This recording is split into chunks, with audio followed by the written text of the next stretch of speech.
Today I will be reviewing Love and Hip Hop Atlanta Season 6 Episode 10. And in this episode, a lot of people were falling back into their emotional relapse. And if you don't know what an emotional relapse is, let's talk about it.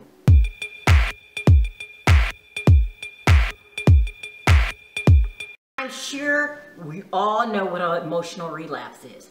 That's when you do things in life that aren't the best for you, and then you promise you're gonna do better because some event happened, like you went to jail, and you promise, when I get out of here, there's a new improved me. And then 3 days on the outside, you relapse. That's what emotional relapse is. We had a lot of that going on this episode. Let's start out with the #1 offender. Of course, the Puerto Rican princess. Now, Jocelyn claims that she is a new improved person because she's a mother now. But I don't think she realizes that there's all kinds of moms. Just because you're a mom does not mean you're new and improved. Like, you got ratchet moms, you got good moms, you got church moms, you got stripper moms. I don't think she realized there's a difference. I'm not going to jump out there right away and say Jocelyn's the same old Jocelyn, because she said she changed. I'm going to believe her. But I will say things are looking suspect. Okay, let's just take, for example, she met with Stevie. Okay, she showed up in some jockey pants, that were see-through. You can see her underwear like Christina Aguilera in the Dirty video. But at least Christina had a shirt on. I mean, it was a crop top, but at least it was a shirt. She had on a crop bra that barely covered the areola. Now, this doesn't mean you didn't change, but it makes me suspect, okay? You showed up dressed like the old Jocelyn, but I'm not gonna judge just yet. Okay, so she's meeting with Stevie, and she's letting him know that she's going to LA because she is going to be working on The Real. The Real as in Tamar's The Real. So they went from Tamar to Jocelyn.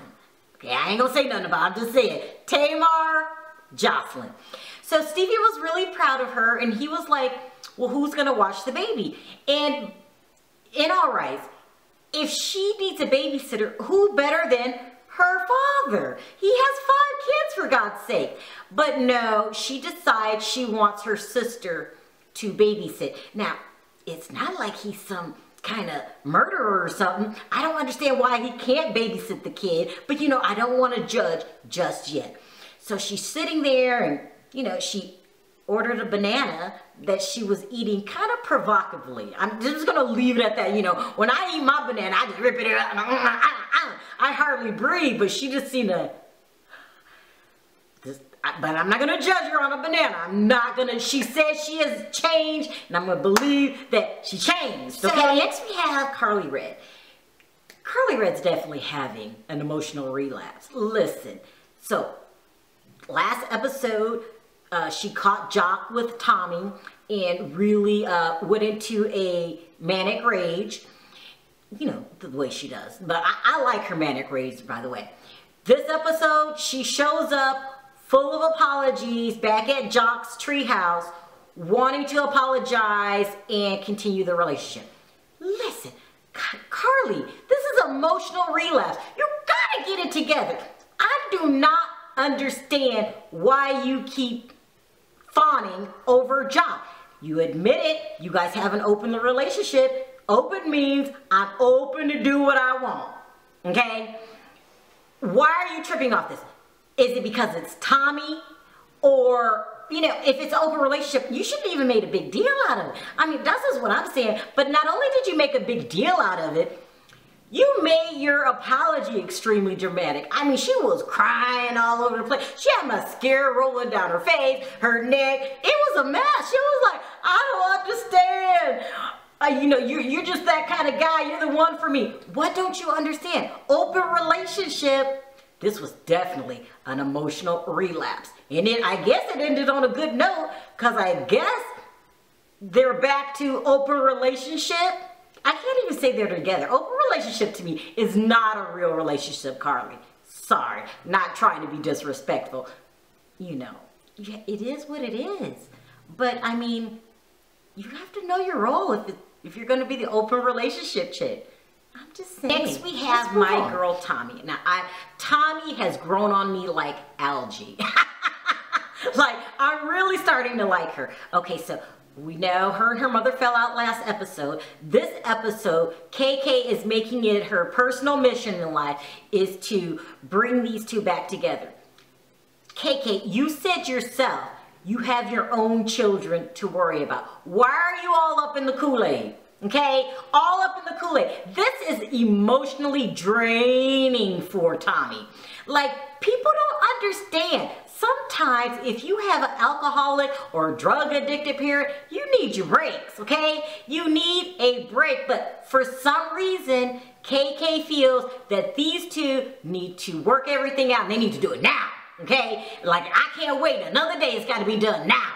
So she sets up this meeting with Tommy and her mother.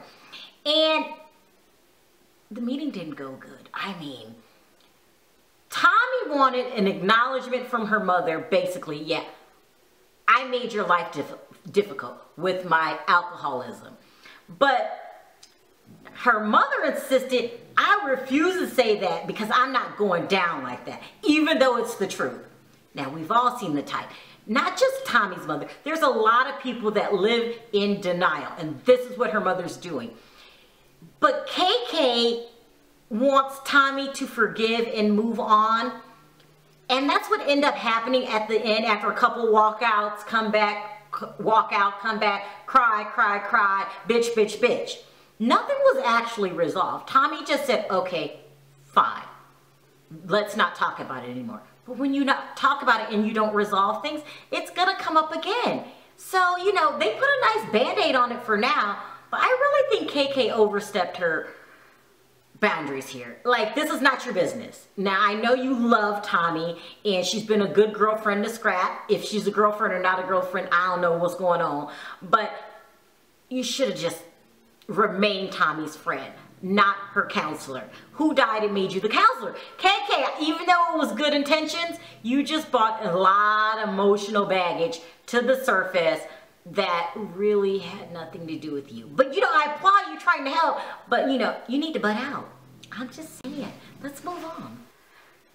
So the episode ends with Tammy having a burial ritual, which is she invited a group of girls. They sat around a bonfire, and they're supposed to burn things that they plan on leaving behind. But actually what it was just a support system for them all to talk about the things that they were going through.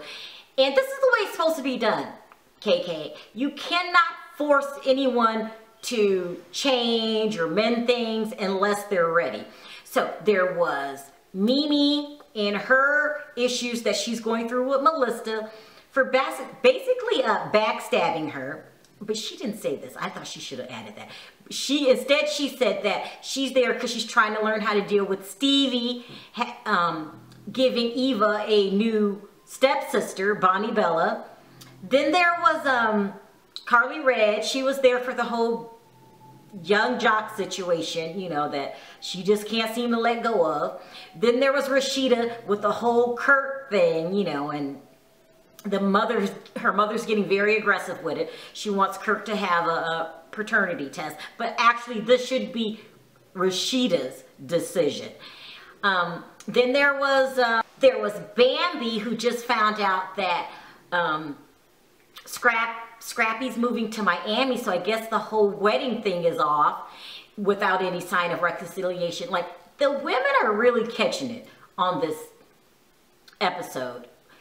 And Carly Red brought her friend, remember the one that I'm not really warming up to yet, Sierra, because her assistant was having an affair with her husband.